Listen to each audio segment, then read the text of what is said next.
2403029, mahasiswi program studi pendidikan bahasa dan sastra Indonesia.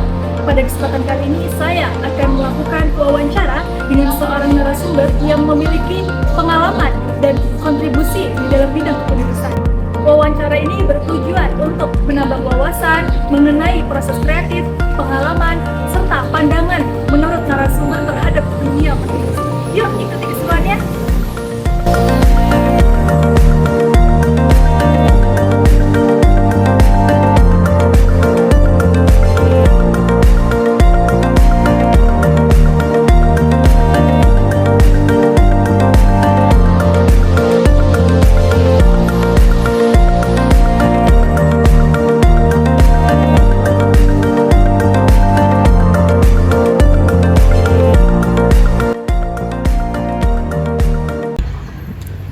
Hadir bersama kita Ibu Aditya Yudis, seorang penulis yang menghasilkan berbagai karya.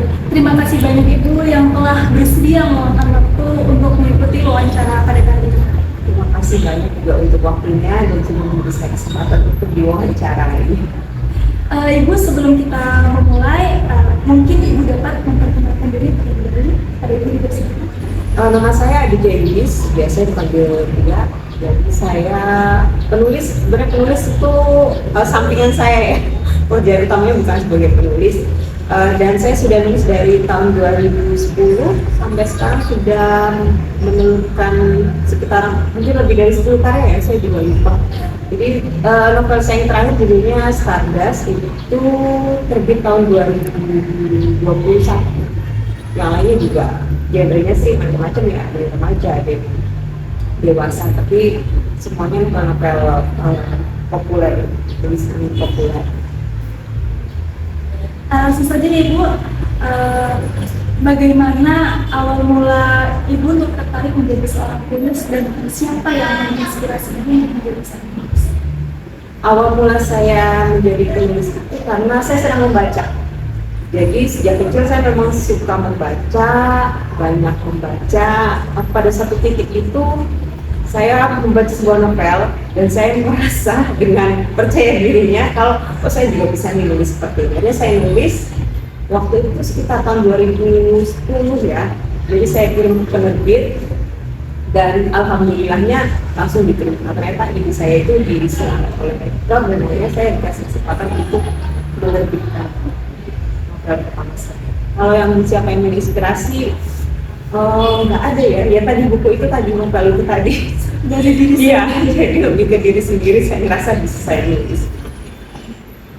Kemudian dari mana sih biasanya Ibu mendapatkan ide dari menulis itu, dan apakah Ibu memiliki kebiasaan atau ritual khusus? Karena kan ide itu kan tidak muncul ya Bu, karena harus melakukan apa dulu nih baru muncul gitu. Ya betul.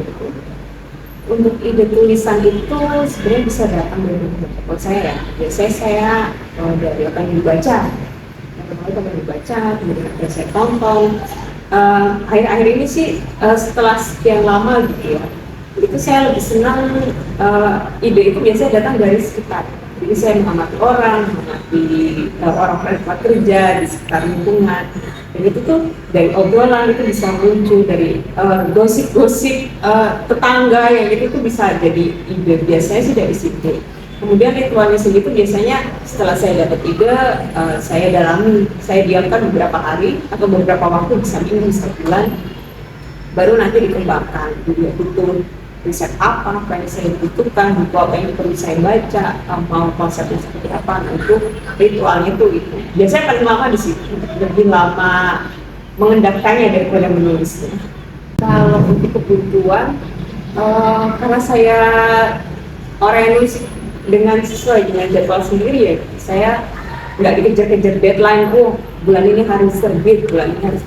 Jadi ketika kena writer block, biasanya saya berhenti aja istirahat, karena mungkin waktu itu kan pikiran saya, badan saya, atau mental saya itu memang butuh istirahat. Jadi saya istirahatkan dulu sambil mengendapkan tadi idenya atau tulisannya sudah setengah jadi itu didiamkan diri sambil saya mengisi diri sendiri, misalnya dengan baca, dengan traveling, atau ngobrol-ngobrol dengan teman, ketemu dengan teman lama, kumpul dengan keluarga. Itu tuh bisa jadi waktu jadi writer block itu ya dinikmati aja. Kalau untuk menyembuhkannya gimana, salah satu menyembuhkan writer block kalau buat saya itu dia dengan membaca. Jadi ketika ketemu buku yang bagus itu biasanya bikin menginspirasi lagi, oh mau nulis lagi, aku pengen nulis seperti ini.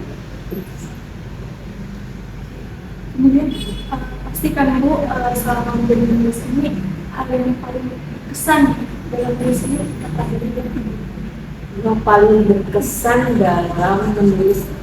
Sebenarnya yang paling berkesan saya ketemu banyak teman dari nulis.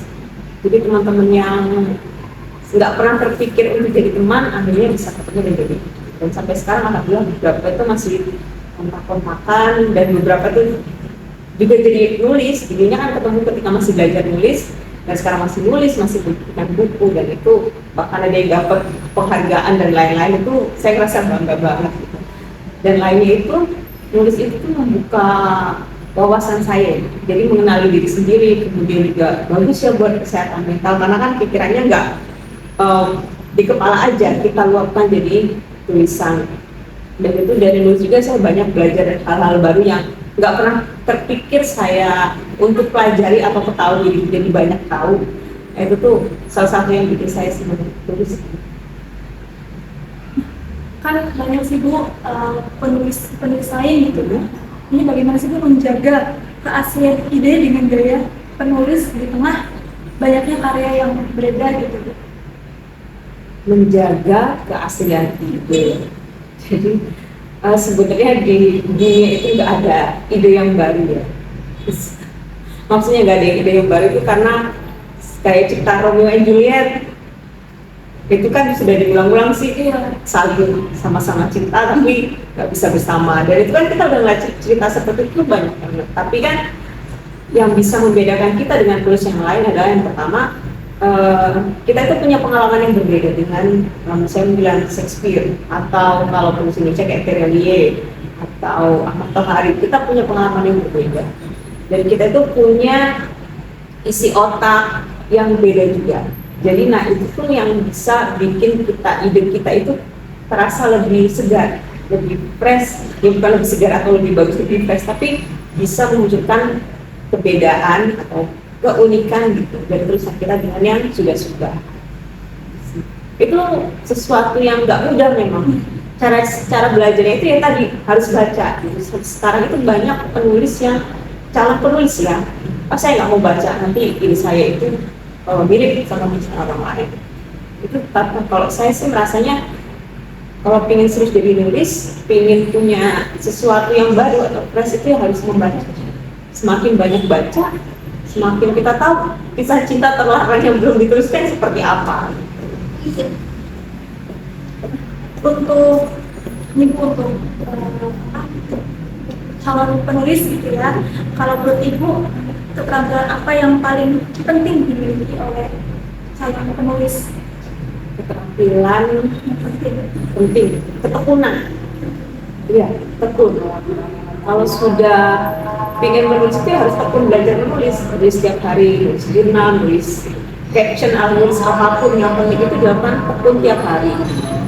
Kalau kita nggak tekun, kita akan ditinggal oleh orang yang tekun. Walaupun kita punya bakat ya, saya bakatnya tinggi, tapi di samping kita ada orang yang rajin. Orang yang rajin itu bakal nyampe ke finish dulu daripada kita yang malas-malasan.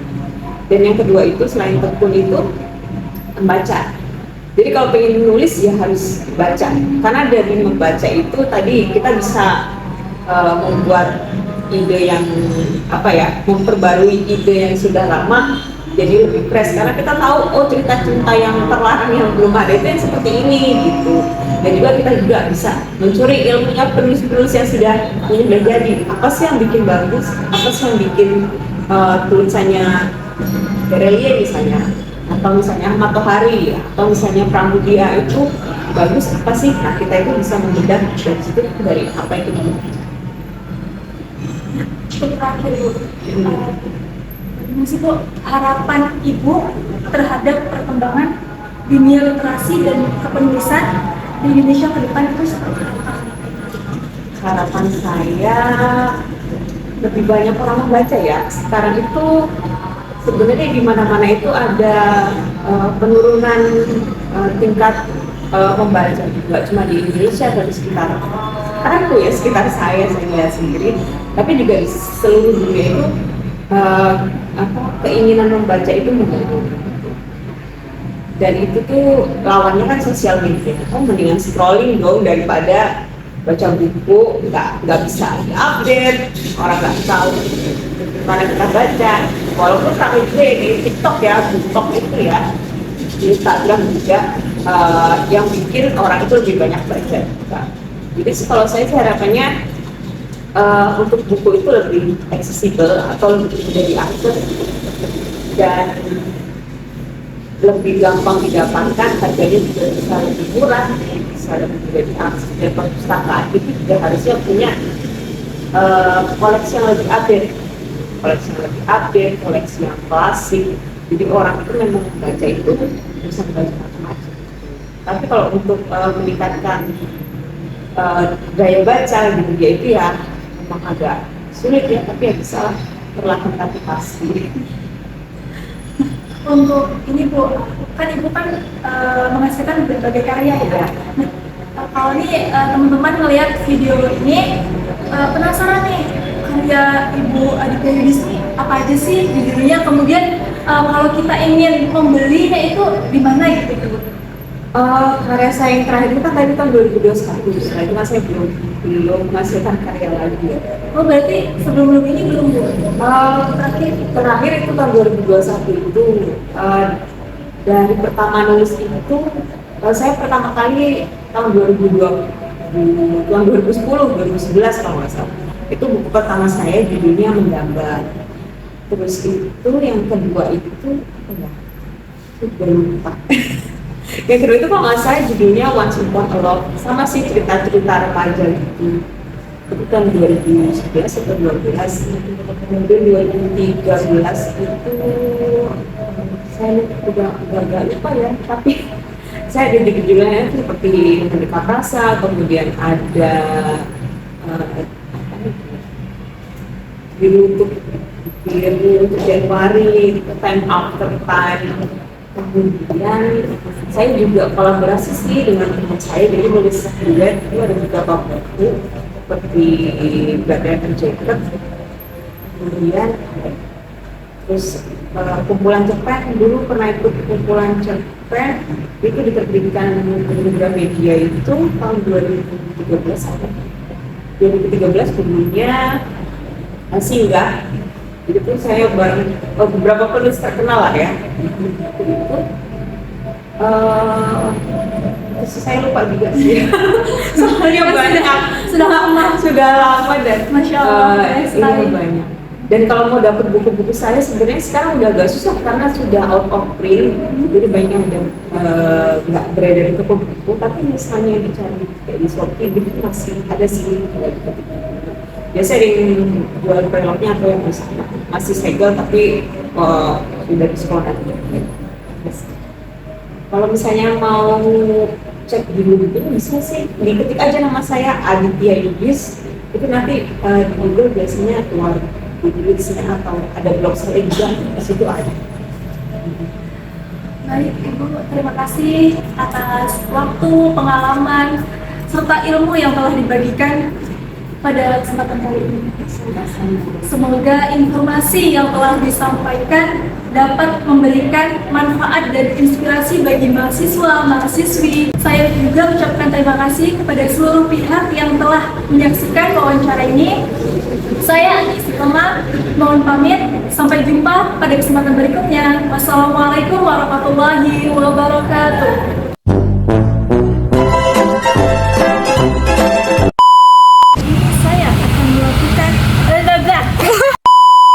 Assalamualaikum.